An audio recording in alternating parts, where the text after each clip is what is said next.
কি পরিমাণ তোমাদেরকে বলেছি, বিনিময়ে আজ কোনো পাত্তা দিলা না আমার কথায়। আজ আযাবের মুখোমুখি হলে, আজ ধ্বংস হয়ে গেল, ধ্বংস হয়ে গেল। ফাআখাযাতহুমুর রাজফাতু ফাআসবাহু ফি দারিহিম জাসিমিন। এটা সাংঘাতিক ভাইয়া। আল্লাহর ওয়াস্তে বুঝতে চেষ্টা করো, মুসলমানের সন্তান, খোদার কসম বিশ্বাস করো, মোবাইলের এই আসক্তি তোমাদের হিতাহিত জ্ঞান, বিবেক বোধ নষ্ট করে দিছে, যার কারণে ব্রেনে কাজ করে না। কি বলতেছে এই কথা ধাক্কা দিল, ঢুকতে চায়। মোবাইলের আসক্ত মারাত্মক। বর্তমান পৃথিবীতে কোন যুবক অন্য সব আসক্তি ছাড়তে পারে, মোবাইলের আসক্তি ছাড়তে পারে, বড় মারাত্মক। মোবাইল আর নর্তকী এক পুরুষের চাহিদা পূরণের জন্য। আব্বা, এত নারী লাগে না, 10টা মহিলা দিয়ে তুমি কি করবা? এত মহিলা দিয়ে কি করবা? একজন পবিত্র হালাল স্ত্রীর জন্য অপেক্ষা করো। সেই স্ত্রী মিললে চাহিদাও পূরণ হবে, হাজারো দিনই ফায়দাও আসবে। আমার বিবি আছে, আমার 4টা ছেলে মেয়ে আছে। তা আমার 4টা ছেলে মেয়ে, আমার 4জন ছেলে মেয়ে, এই 4জন ছেলে মেয়ে প্রাথমিক কোরআন শিখা, ওযু নামাজ শিখা, আল্লাহ চিনা, রসুল চিনা, কালেমা ঈমান আমলের ছোট কথা বলু, সব কিছুই আলহামদুলিল্লাহ। তো আমার বাচ্চার মা আমার বিবির কাছ থেকেই তারা শিখছে। তাহলে একজন পবিত্র স্ত্রী দুনিয়াবি যেই চাহিদা তাও পূরণ হয়, আখিরাতের জন্য নেক কাজের সহযোগী হয়, নেক কাজের সহযোগী হয়। একজন বিবি তোমার সন্তানের মা হবে, একজন বিবি তোমার বংশের জন্য আগামী প্রজন্মকে এগিয়ে নেবে, একজন বিবি তোমার জীবনের পরামর্শের সুখে দুঃখের একজন সঙ্গী হবে। কিন্তু বেশ্যা, পতিতা, মোবাইলের নর্তকী, সিনেমার নর্তকী, সে তোমার কি কল্যাণ করবে? বলো না ভাই, মোবাইলের নর্তকী তোমার কি কল্যাণ?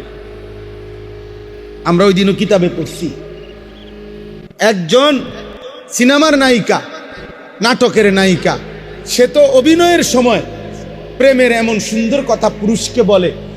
পুরুষ নাটকের কারণে না, অভিনয়ের কারণে না মহিলাকে প্রেমের এমন সুখের কথা বলে, এটা তো অভিনয়ের কারণে বলে, টাকার কারণে বলে।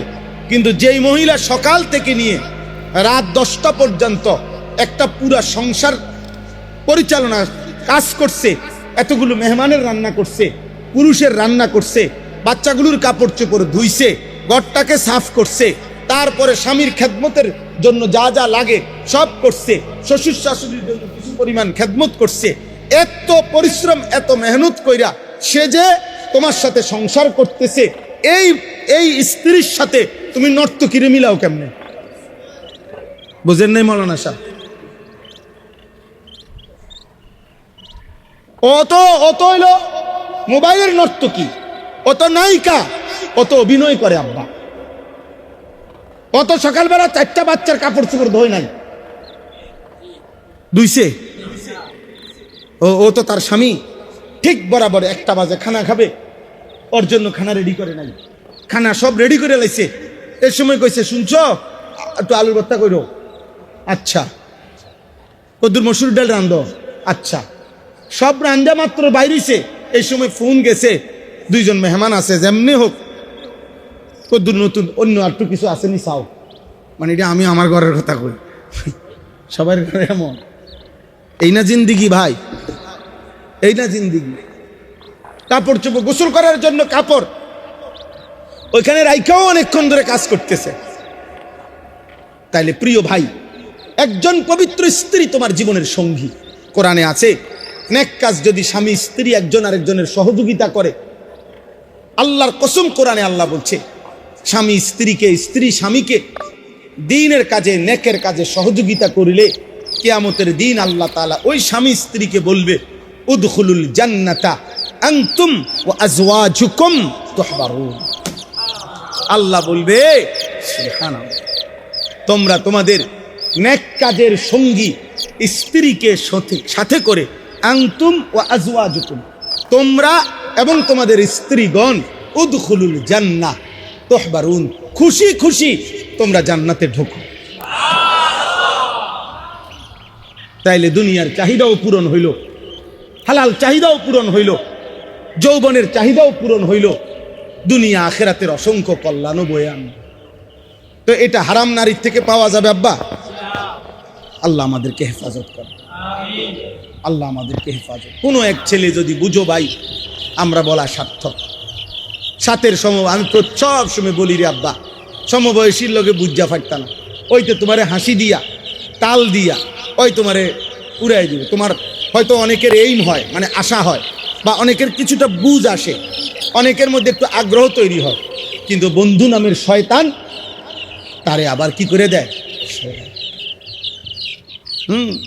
হাদিস আছে, আমার কাছে কিতাব আছে, এক লোক নবী সাল্লাল্লাহু আলাইহি সাল্লাম এর সময়ে আপনার নামাজের ওয়াক্ত চলে যাচ্ছে, ঘুড়ির পিছনে দৌড়াইতেছে, বুঝছেন নি, গুড্ডির পিছনে দৌড়াইতেছে।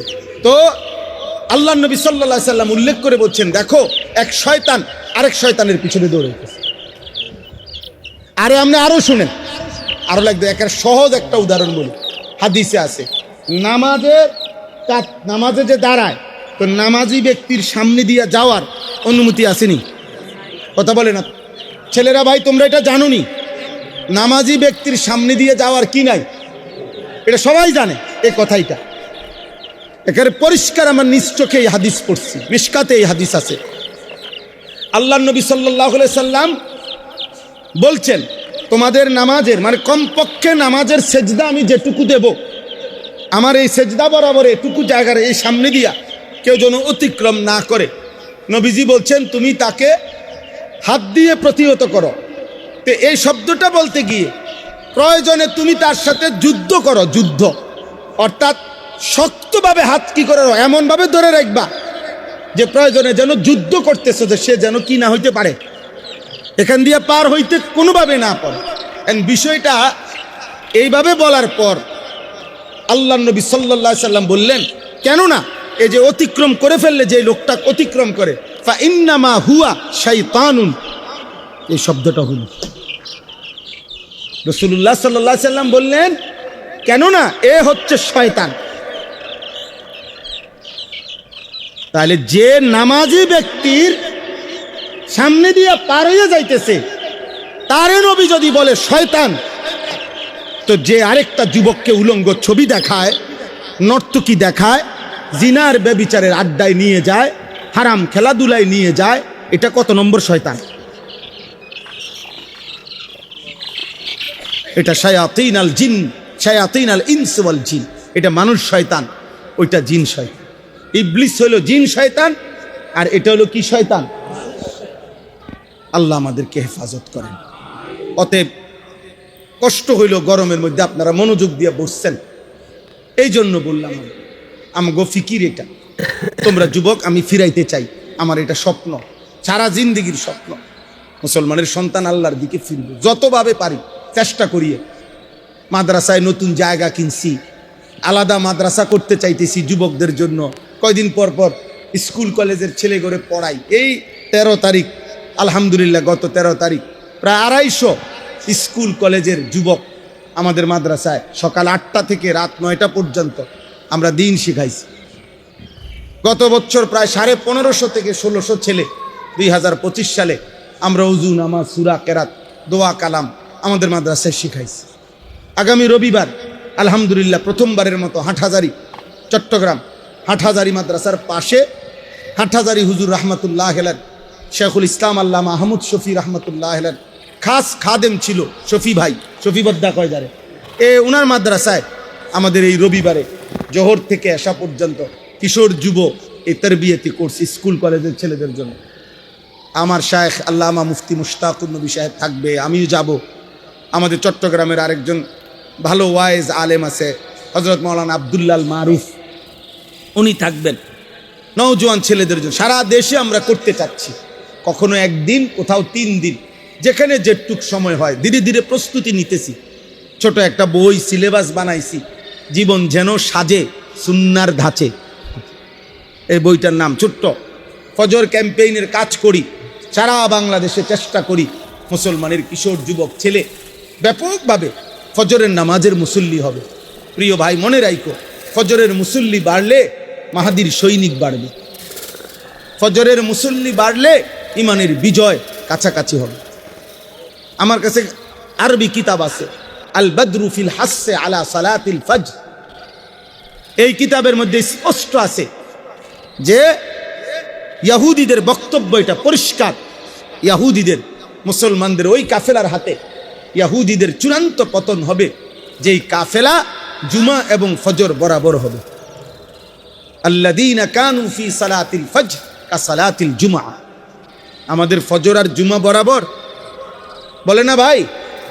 আমাদের ফজরের মুসল্লি আর জুমার মুসল্লি বরাবর অর্ধেক অর্ধেক, মানে জুম্মায় যতজন হয় তার অর্ধেক ফজরে হয়। 3 ভাগের 1 ভাগ, 10 ভাগের 1 ভাগ। এই গত শনিবারে আমি আমার শায়েখ আল্লামা মুফতি মুশতাকুন নবী কাসিমি, আমরা 2 জন এক জায়গায় মাহফিলে গেছি। রাত্রে বেলা সারা রাত লাগাইয়া ফজরের ওয়াক্তে একই মসজিদে, একটা রাস্তার পাশের মসজিদে